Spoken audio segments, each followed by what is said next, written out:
Salam Bapak Ibu, saudara-saudara yang kami kasihi dalam Kristus Yesus. Semoga kabar kita pada saat ini kabar baik dan sukacita. Marilah kita mendengar firman Tuhan khotbah epistel Minggu untuk tanggal 24 September tahun 2023. Sebelumnya mari kita berdoa. Damai sejahtera dari Allah Bapa yang melampaui segala akal, itulah yang akan memelihara hati dan pikiran kita dalam Kristus Yesus Tuhan kita. Amin. Firman Tuhan bagi kita tertulis dalam kitab Filipi pasal 1 ayat 21 sampai ayat 30. Demikian firman Tuhan. Karena bagiku hidup adalah Kristus dan mati adalah keuntungan. Tetapi jika aku harus hidup di dunia ini, itu berarti bagiku bekerja memberi buah. Jadi mana yang harus kupilih, aku tidak tahu. Aku didesak dari dua pihak. Aku ingin pergi dan diam bersama-sama dengan Kristus. Itu memang jauh lebih baik. Tetapi lebih perlu untuk tinggal di dunia ini karena kamu. Dan dalam keyakinan ini, taulah aku akan tinggal dan akan bersama-sama lagi dengan kamu sekalian, supaya kamu makin maju dan bersukacita dalam iman. Sehingga kemegahanmu dalam Kristus Yesus makin bertambah karena aku, apabila aku kembali kepada kamu. Hanya hendaklah hidupmu berpadanan dengan Injil Kristus, supaya apabila aku datang, aku melihat, dan apabila aku tidak datang, aku mendengar, bahwa kamu teguh berdiri dalam satu roh, dan sehati sejiwa berjuang untuk iman yang timbul dari berita Injil, dengan tiada digentarkan sedikit pun oleh lawanmu. Bagi mereka semuanya itu adalah tanda kebinasaan, tetapi bagi kamu tanda keselamatan, dan itu datangnya dari Allah. Sebab kepada kamu dikaruniakan bukan saja untuk percaya kepada Kristus, melainkan juga untuk menderita untuk Dia, dalam pergumulan yang sama seperti yang dahulu kamu lihat padaku dan yang sekarang kamu dengar tentang aku. Demikian pembacaan firman Tuhan. Ibu bapak saudara-saudara yang kami kasihi di dalam Kristus Yesus, topik khotbah kita pada saat ini, hidup dan mati adalah Kristus. Saudara-saudara, tentang berita tentang Yesus Kristus adalah menjadi berita sukacita untuk setiap orang yang sungguh-sungguh menerima Yesus dalam hidupnya, tanpa memandang seberapa keras berjuang untuk mempertahankan imannya dalam menjalani hidupnya yang sesuai dengan firman Allah.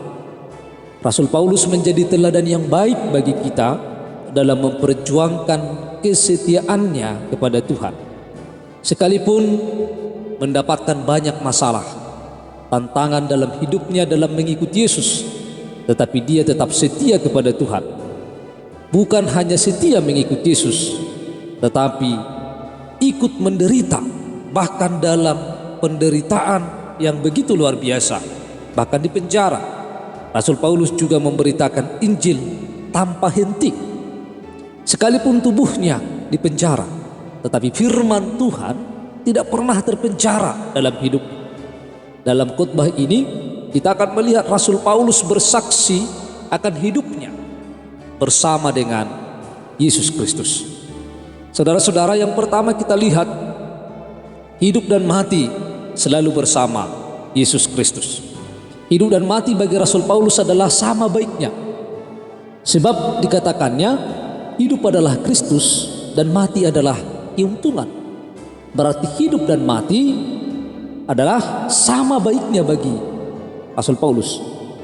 Hidup adalah Kristus berarti menjadikan hidup ini sebagai sarana untuk menyatakan kemuliaan Kristus bagi orang lain, sehingga mereka menyadari bahwa Kristus adalah harta mereka yang paling berharga dan kepuasan mereka yang terdalam. Jika manusia masih bernapas, masih hidup, tentu ada kewajiban yang harus dikerjakan, yaitu bekerja atau melayani, memberi buah. Bekerja atau melayani, memberi buah adalah pilihan bagi setiap manusia yang percaya. Kita bisa memilih hanya percaya namun tidak berbuah.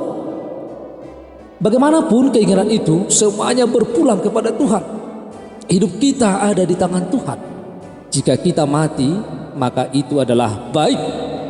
maka kita dapat bersama dengan Tuhan, berjumpa muka dengan muka yang kita sembah selama di dunia ini. Tetapi jika Tuhan masih memberikan kesempatan untuk hidup bagi kita, itu berarti Tuhan masih mengharapkan ada buah iman kita nyata dalam kehidupan di dunia ini. Saudara-saudara, hidup ini adalah anugerah. Karena itu harus diisi dengan hal yang berguna, yaitu bekerja dan melayani. Dari sini kita diajak untuk menghayati bahwa bekerja bukanlah beban, melainkan bentuk syukur kita atas anugerah Allah. Karena itu harus ada hasilnya, harus ada buahnya. Semuanya itu hanya mungkin dilakukan ketika orang hidup atau ada di dalam anugerah Allah. Di luar itu tak ada kesempatan untuk bekerja, apalagi menghasilkan buah.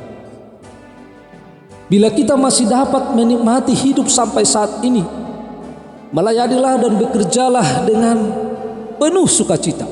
Hayati setiap pekerjaan dan pelayanan supaya terus bertumbuh dan berkembang. Rasul Paulus mengharapkan jemaat Filipi terus maju, terus bertumbuh, terus naik dalam iman kepada Tuhan dan bersukacita di dalam Tuhan. Maka kalau kita masih hidup, mari kita memberikan buah yang baik. Yang kedua yang kita lihat dalam nats ini, bahwa manusia yang percaya kepada Tuhan harus berdiri teguh dalam satu roh. Ini yang dituliskan dalam ayat 27. Kata satu roh, maka setiap orang yang percaya kepada Kristus memberi diri untuk dipimpin oleh Roh Allah. Bimbingan dan tuntunan Roh Kudus membuat setiap orang menjadi pribadi yang tangguh dan setia berjuang untuk iman yang kokoh kepada Tuhan Yesus. Maka dalam satu roh itu satu perjuangan untuk memperjuangkan imannya. Apapun masalah yang dihadapi, dia tetap beriman kepada Tuhan dalam hidupnya. Yang ketiga, orang percaya harus teguh berdiri di dalam sehati sejiwa. Ada kesatuan. Sehati sejiwa artinya mempunyai tujuan yang sama. Apa tujuan yang sama? Tujuan yang sama adalah kita memuliakan Tuhan Yesus Kristus dalam hidup kita, memusatkan tujuan hidup kepada Tuhan Yesus Kristus. Hanya dengan memiliki tujuan yang sama, maka orang percaya dapat sehati sejiwa dan menjadi pribadi yang tangguh dalam Kristus dan tetap berjuang. Walaupun memiliki perbedaan, walaupun memiliki latar belakang yang berbeda, tetapi tujuan kita adalah hanya memuliakan Kristus, berjuang di dalam iman supaya kita bersama saudara-saudara kita memuliakan Kristus. Maka orang percaya harus teguh berdiri di dalam sehati sejiwa.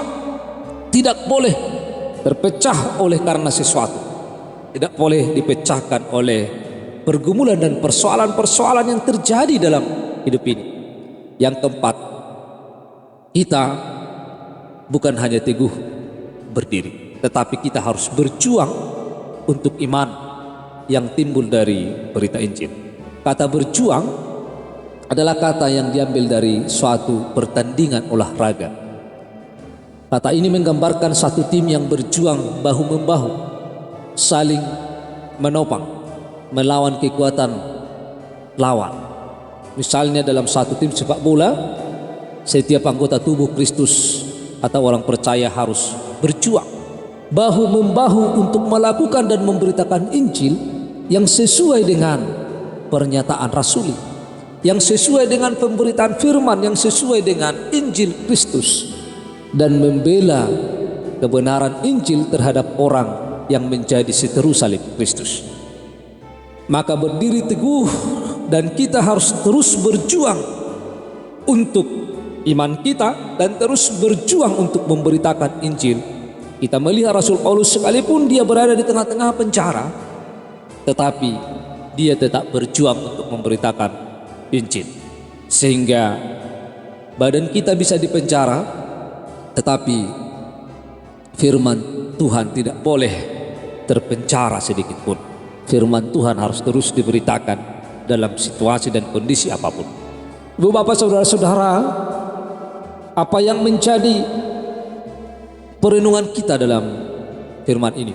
Yang pertama, hidup dan mati sama baiknya bagi orang yang percaya. Maka ketika kita masih hidup, marilah kita pakai hidup kita untuk memuliakan Tuhan dan melayani, bekerja sekuat tenaga supaya hidup kita berguna, bermanfaat bagi Tuhan dan bagi sesama kita. Ketika kita masih hidup, mari kita pakai hidup kita ini untuk berguna, bermanfaat bagi orang lain. Yang kedua, kita hidup dan bekerja atau melayani supaya kita menghasilkan buah yang manis. Ada buah yang manis yang harus dikeluarkan oleh orang percaya, sehingga hidup orang percaya itu berguna bagi Tuhan dan berguna bagi sesama manusia. Dan yang ketiga, mari kita tetap setia berjuang untuk mempertahankan iman, bahkan ikut menderita untuk memberitakan Injil kebenaran dalam Yesus Kristus. Maka perjuangan tidak boleh berhenti. Kita harus terus berjuang memberitakan firman Allah, memperjuangkan kehidupan kita supaya tetap kita berada dalam firman Allah, kita tetap berada dalam kemuliaan Kristus. Yang keempat, pergumulan apapun yang kita hadapi, yang terjadi dalam hidup kita, mari kita tetap fokus untuk memberi hidup kita hanya kepada Tuhan. Kiranya Tuhan Yesus memberkati kita semuanya. Hidup dan mati kita biarlah bersama dengan Kristus. Amin. Kita berdoa. Tuhan Allah Bapa kami yang di surga, kami telah mendengar firman-Mu. Biarlah hidup dan mati kami selalu berada di tangan-Mu. Terpujilah Engkau Tuhan, berikan kami hikmat dan kebijaksanaan untuk melakukan firman. Dalam nama Kristus Yesus kami telah berdoa. Amin.